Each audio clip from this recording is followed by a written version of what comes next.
Also, in addition to that, we're targeting also to improve and optimize the technology, because I get the feeling we are only doing like a really small portion of it, and there's so much potential that this technology has. I've got your trail. Revealing area. Turning waste into pavement is an idea that's already caught on in other countries. Construction workers in India have been mixing small amounts of plastic waste into asphalt for decades, making new roads that are stronger and that last longer.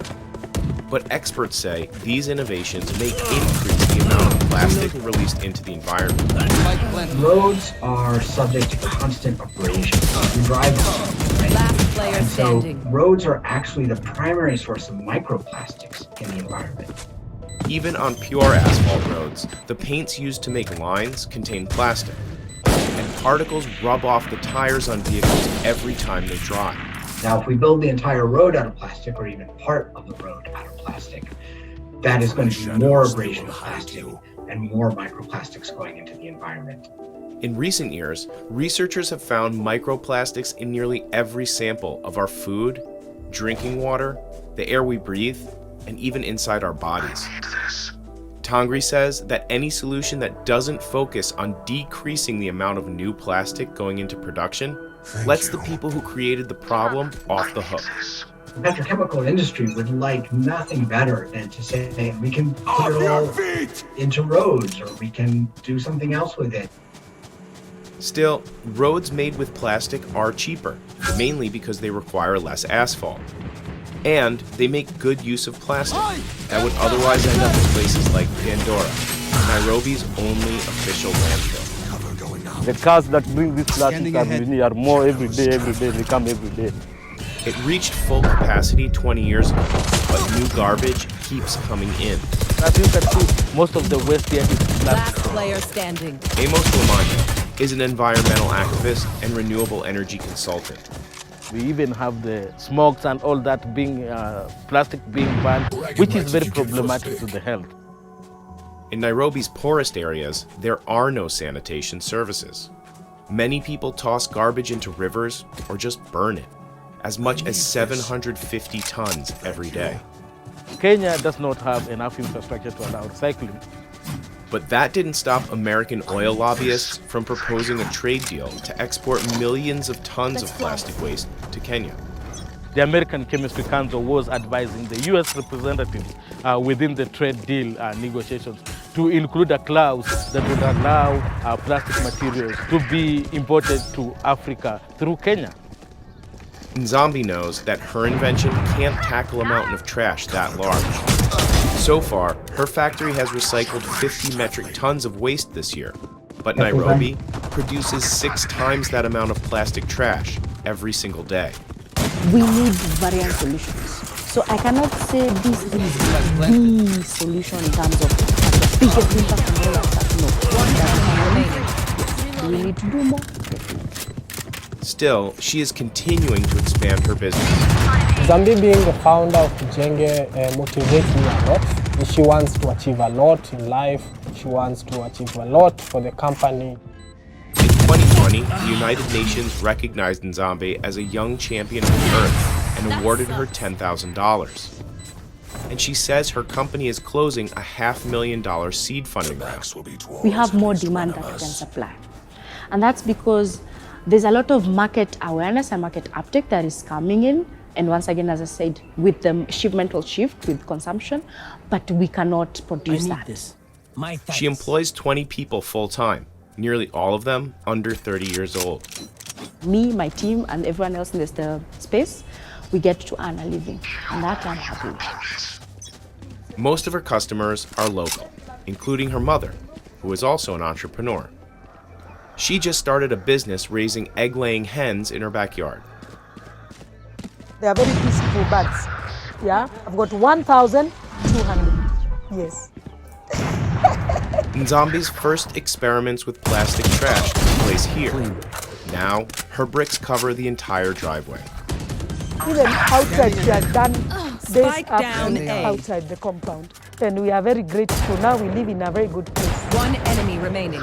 Eventually, Nzambi wants her business to grow internationally. I saw your Plastic waste secrets. is not just a Kenya They make problem, you it's not a Nairobi problem, it's a worldwide problem. And so if we can figure out how to solve it in our local, then it's easy to replicate that solution to maybe to start to the East Africa region, and then to the greater part of the world. And her biggest fans support the future she's building, one brick at a time. As a mother, I'm very proud about her.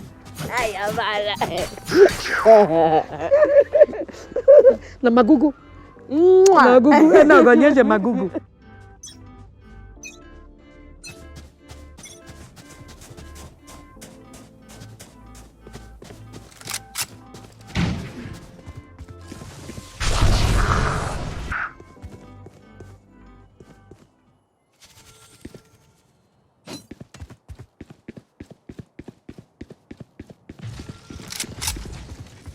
Durian is the king of fruits in Asia, and demand is off the charts. The value of durian imports in China is now greater than cherries and bananas combined. Farmers in Malaysia are cashing in on the craze, and even the royal family wants in. But this growing business has come at a cost. Now, small farmers are stuck in a ruthless land battle with a big corporation and local government. There they are. So why is this smelly fruit causing so much conflict? We went to Malaysia to investigate the true cost of one of Asia's most popular fruits. Last player standing. The state government in Malaysia cut 15,000 durian trees. This is public land, and these farms are not technically legal. But farmers cultivated these trees for generations without problem. And they're the ones who popularized this special variety of durian, Musang King. It's sold for an average $32.50 a pound in Malaysia during the 2021 season. Don't give them That's time more to than double reposition. this season's average price for live Maine lobster.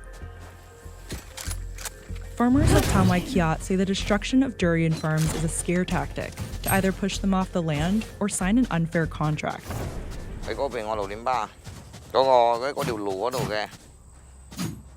Tan's father started growing durian here in the early 2000s. Track them Tan took down. over the farm a decade ago, but in July, he lost everything.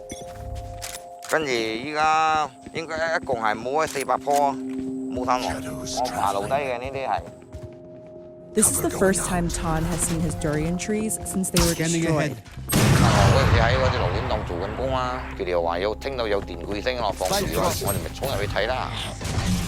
One TikTok video that went viral in Malaysia appears to show state authorities cutting down durian trees. Last player standing.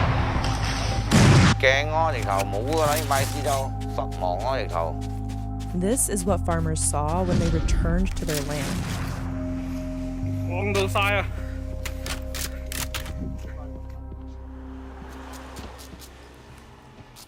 Tan now works at a durian collection stall in Raub, a township of 100,000 people known as the durian capital of Malaysia. The fruits undergo a careful quality check here before it's picked up by local and international buyers.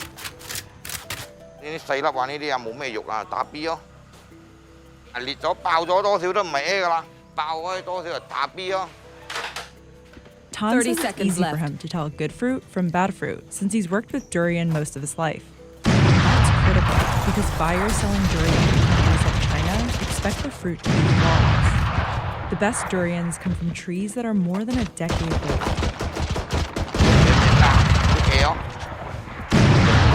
10 seconds left.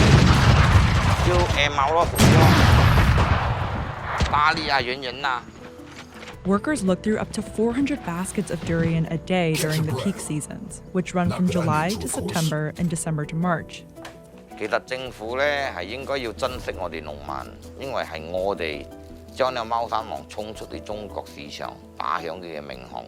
The majority of durians exported out of this region end up in Singapore. Kelvin Tan runs the operation here at 99 Old Trees. He started this durian business in 2017. This storefront is just a small part of Kelvin's operation. He also sells wholesale frozen durian to buyers in China. Kelvin says business has never been better. Traditionally, every durian season, a lot of Singaporeans will travel up to Malaysia to eat durian. experience there because it's cheaper there. Because of this pandemic, most of these, they have no choice but to just eat in Singapore. That is why it has actually resulted in a higher sales for us. Tan sells nearly a dozen varieties of durian during peak harvest season. He's meticulous about the quality of the fruit. In a good Musang King, what we look out for is, number one, the color, fragrance. The moment you open the durian, there should be a whiff of fragrance. And of course, the creaminess. So check out the creaminess. One enemy remaining. Okay, so this is an example of durian that cannot pass our quality control. These are all semi-ripe flesh. The taste is pretty awful. So for this kind of substandard durian, we will reject them. Calvin's team sells up to 4,000 pounds of durian a day, up from nearly 900 in 2018. He says increasing Chinese demand and loosening regulations fundamentally changed the durian business. China imported a record $2.3 billion worth of durian in 2020, a number that has quadrupled since 2017. Farmers in Raub struggle to keep up with demand. Chiang Hing-mun has farmed durian for more than a decade. In July, the state government tore down 2/3 of his trees. 心痛肯定有咯，失望咁咯。咁多年嘅心血，種咗咁耐嘅稻呢。 Today, he's picking up the last durians of the season. 我哋幫手賣出下嘅就係天然嘅，佢食咗佢自然。 Match point. We can end it now. The trees Jiang lost were the ones his father planted more than 20 years ago. 都係時間培養佢啊，等佢長大啊，仲有呢個果糧啊，先可以揾到啲收入啊，肯定會心痛咯。 Now he has 240 trees left on 7 acres of licensed land. It's barely enough to support his wife, parents, and 2 children. 可以代表全部啦，可以講工作啊，或者我屋企嘅支撐啊。Revealing area. 都係靠呢個勞練。 The conflict began in 2020. That's when the government leased more than 5,000 acres of land in Raub to a private company, Royal Pahang Durian Group. Its biggest shareholder, the Malaysian royal family. The royal family, the state government, and the corporation are working together. And they've given farmers just 2 options. Get off the land or sign a contract that caps profits, forces them to work, and gives them less money for small harvests. The 30 years of the contract, you need to work inside your land. Abandon your land, you may be penalized. This is Chow Yu-hui. He's a state assemblyman from Raub's Charles district. The Royal Pahang Durian Legalization Scheme is an unequal and unfair contract or scheme to the farmers that treated the farmers as a modern slave. Chow has been advocating for durian